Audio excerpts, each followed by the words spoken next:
Here's the big challenge of life. You can have more than you've got because you can become more than you are. That's the challenge. And of course, the other side of the coin reads, unless you change how you are, you'll always have what you got. I have found in my experience that income does not far exceed personal development.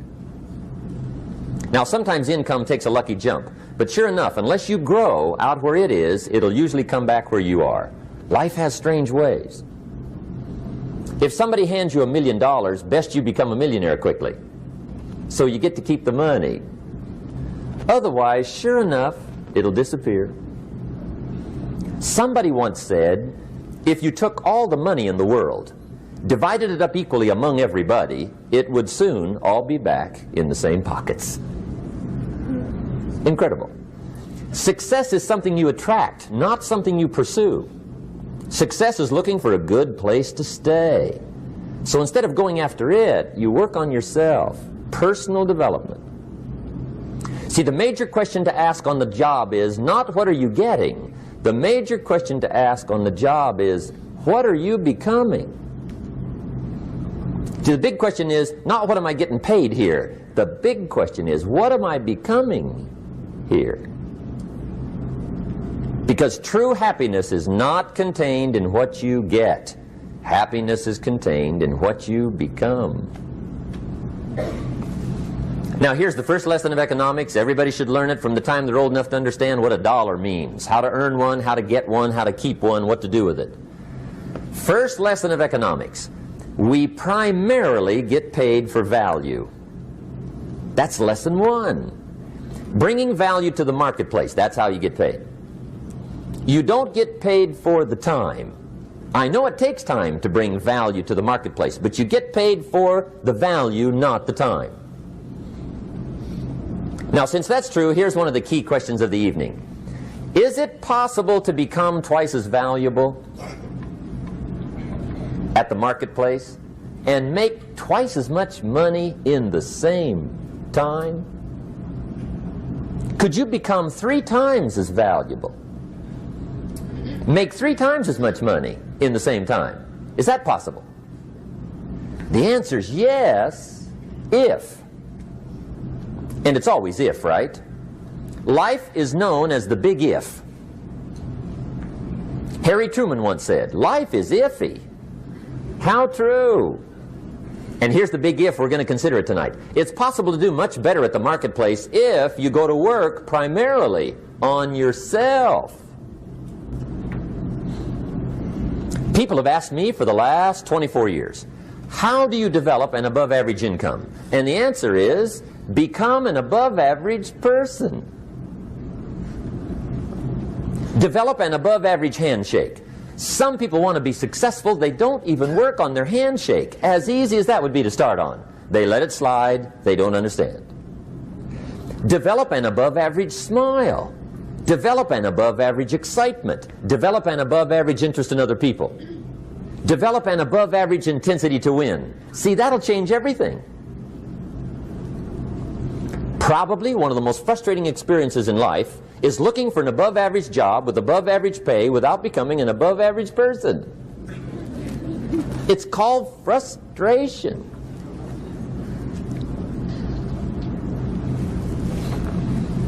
And Mr. Schoaf gave me probably the greatest clue he gave me when I first met him. He said, Jim, if you want to be wealthy and happy the rest of your life, just learn this lesson well. He said, learn to work harder on yourself than you do on your job. For things to change for you, you've got to change. Otherwise, it isn't going to change. And whether I'm talking to high school kids or business executives, my message is always the same. And it goes like this. The only way it gets better for you is when you get better. And see, that's how life gets better for you. Not by chance, but by change. Don't wish it was easier. Wish you were better. See, that triggered my whole life change. Don't wish for less problems. Wish for more skills. Don't wish for less challenge. Wish for more wisdom. That's the key. Take full responsibility for what happens to you. It's one of the highest forms of human maturity, accepting full responsibility.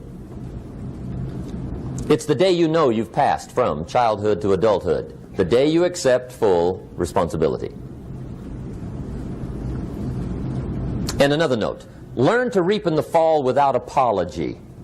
Without apology if you do well, and without complaint if you don't. That's maturity. It's not what happens that determines the quality or the quantity of your life. It's not what happens. And the reason is because what happens happens to about everybody. No different. The sun went down on all of us last night. A common event, a happening. And I found out that the same things can happen to two different people. One gets rich and one stays poor. Why is that?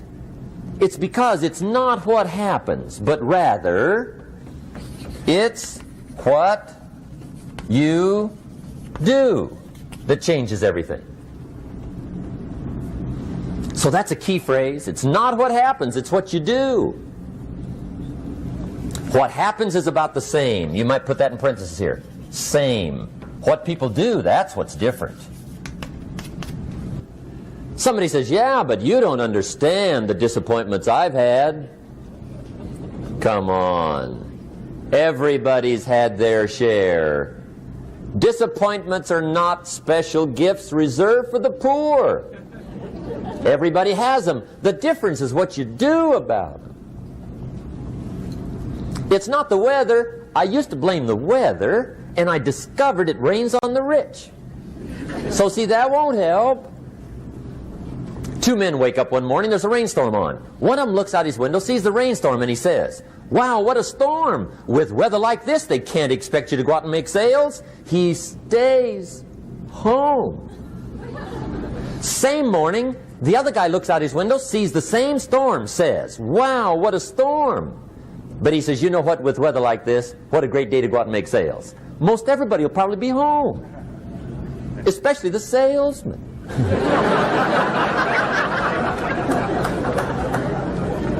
See, that's the difference in how your life works out. It's not what happens, it's what you do. So here's one of the key questions of the evening. Starting tomorrow, what are you going to do that'll make a change in your life's direction? Good question. What are you going to do starting tomorrow that'll make a difference? Now see, if you don't do something starting tomorrow that'll make a difference, guess what? It's gonna be the same. And see, that way you can guess what the next 5 years are going to be like. Look at the last 5. Because the next 5 are going to be like the last 5 unless you, major key, tomorrow, change it all. Or change a little, or change something, or don't change. It's choice time. You can do whatever you want. But it's nice to know any day you wish you can change your whole life.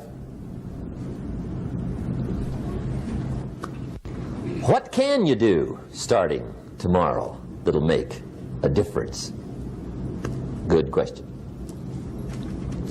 What can you do with economic chaos, massive disappointment? What can you do with a broken heart? What can you do when it won't work? Good question. So if I had a word with you tonight, one-on-one, just you and me, I think my personal advice to you would be, reach down inside of you and come up with some more of those remarkable human gifts. They're there, waiting to be utilized. And then change anything for you you want to change. And I challenge you to do that because you can change. If you don't like how it is for you, change it. If it doesn't suit you, change it. If it doesn't please you, change it. If it isn't enough, change it. And I challenge you to do that because you can change. See, you don't ever have to be the same again after tonight, only by choice. Major step to human progress. Discipline. If there's one thing to get excited over, that's it. Get excited over your ability to make yourself do the necessary things. What could you make yourself do starting tomorrow that would change it all? No telling. Now see, that's exciting. On any given day, you can massively change the direction of your life.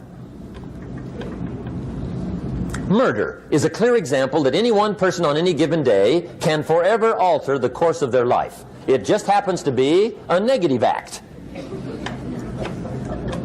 But just as sure as you can commit a negative act, you can also commit a positive act and forever alter your life whenever you wish. Now that's exciting. And whatever that act might be that changes your life. The guy finally takes a shotgun to his car and blows out every window, destroys every tire, puts 100 rounds in this shabby old thing. And he says, I have driven this embarrassing thing for the last time. And not only will I never drive it again, nobody else will ever drive it again. And he lets that shuddering thing stand there for a while as a monument to the day he said, today my life changes. Now who can do that? Anybody. When can you do it? Whatever day you pick.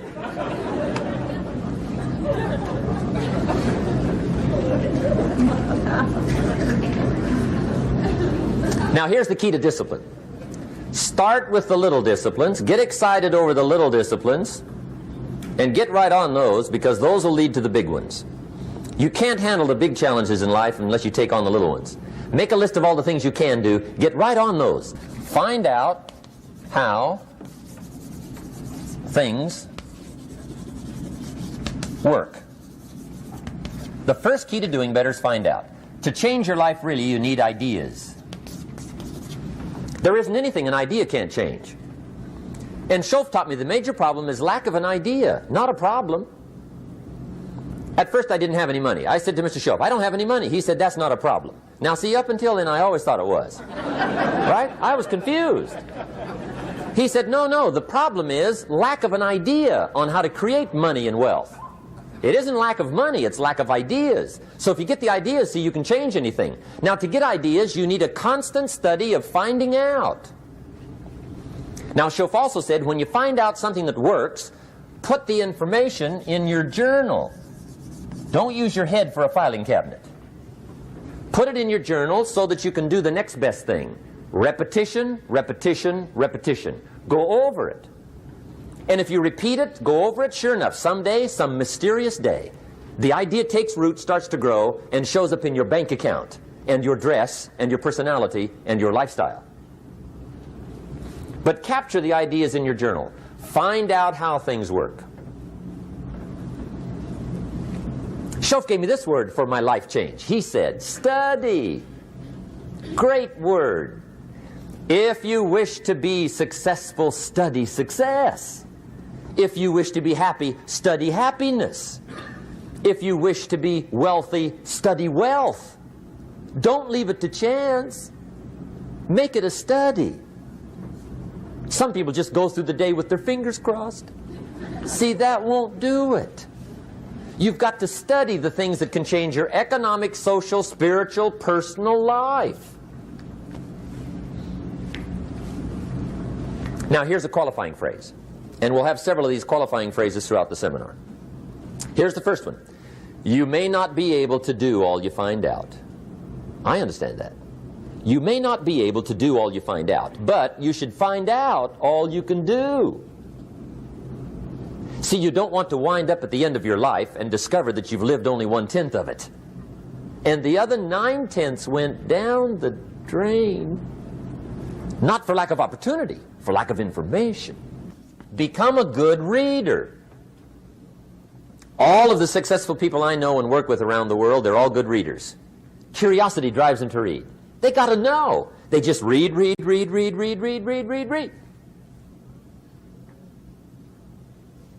Become a good reader. Now that's my opinion. Listen to the other lecturers and listen to me and make up your own mind. Don't be a follower. Be a student. Okay? I say, really, for life change, you got to read. One way to learn is from your own experiences. But another way to learn is from other people's experiences. See, one book might save you 5 years if you read it. Did you know there's books on how to be stronger, more decisive, be a speaker, be a leader, have a better effect on other people, develop your personality? Did you know there's books on that? And people don't read them? How would you explain that? And they can read? Did you know that hundreds of successful people have written their stories in books and they wrote down how they did it and people don't read it? How would you explain that? The guy's busy, I guess. You know, you get tied up. The guy says, well, yeah, you work where I work, but the time you struggle home, it's late. You got to eat a bite of supper, watch a little TV, get to bed. You can't sit up half the night reading. And the guy's behind on his car payment. Good worker, hard worker, sincere. But you got to be better than sincere and work hard. Otherwise, at the end of your life, you'll wind up cold, stony broke. You got to be better than a good worker. You got to be a good reader. To the pessimist, the glass is always half empty. To the optimist, the glass is half full. Why would the same measure affect people two different ways? Answer: it all depends on how you look at it. Our lives are mostly affected by the way we think things are, not the way they are. The way we think they are affects us most. There's a subject we don't have time to get into tonight called better thinking habits. One of the major things Shoaff taught me when I met him, he said, poor thinking habits keeps most people poor. Not poor working habits. Most people work hard, but they don't think hard. And Shoaff taught me that the mind is like a factory, a mental factory. And whatever you think about all day long pours ingredients into this mental factory. And that's what builds the economic, social, financial fabric of your life. He quoted me a Bible phrase that says, as you think, so you become. How awesome. When he talked about poor thinking habits, he had me. I used to start the day reading the morning newspaper. I mean, you can believe that or not. I'd get a cup of coffee and read the paper. I'd load up on wars and riots and murders and stabbings and killings and bank robberies and muggings and car wrecks and tragedies. I'd even read the back pages. I seem to like that stuff for some weird reason. I'd load up on all that, and then I'd start the day. You can imagine the kind of days I used to have. You walk around on your financial knees. They call you economic peewee.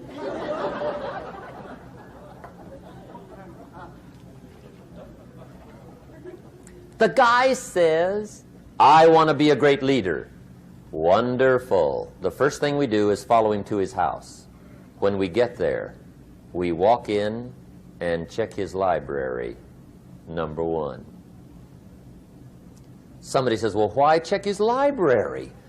The reason is because what a man reads pours massive ingredients into his mental factory, and the fabric of his life is built from those ingredients.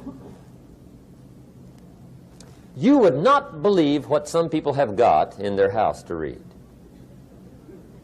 You would not believe. One of the best dressed up words I know for a lot of it is trash.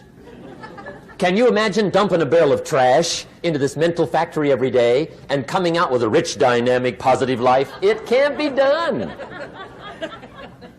You might as well try making a cake with cement. The kids back in Danbury, Connecticut, high school, they're asking me questions one day. I'm talking to the kids. Kids got good questions these days. One of them said to me, Mr. Rohn, how do you build the good life? I said, it's simple. It's not easy, but it's simple. Here's how you build anything. Select the right ingredients, keep out the wrong ingredients, and it starts with thought. Everything starts with thought. So you must be wise and careful what you think about, because that starts everything. You got to be wise and careful. I asked the kids, what would happen if somebody dropped sugar in my coffee?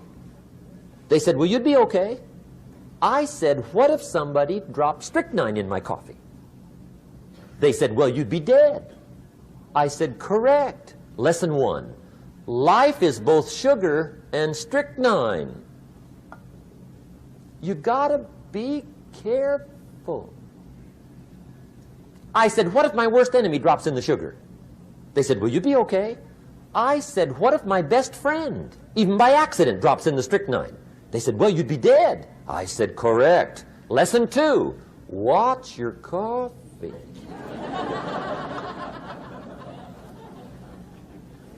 You got to be careful. See, it doesn't matter who hands you the bad stuff.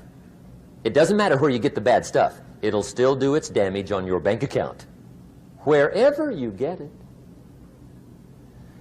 Mr. Schoaf gave me one of the greatest phrases when I first met him, when he said, Jim, every day stand guard at the door of your mind. How important. Stand guard at the door of your mind. And you decide what goes into your mental factory. Don't let anybody just dump anything they want to in your mental factory, because you've got to live with the results.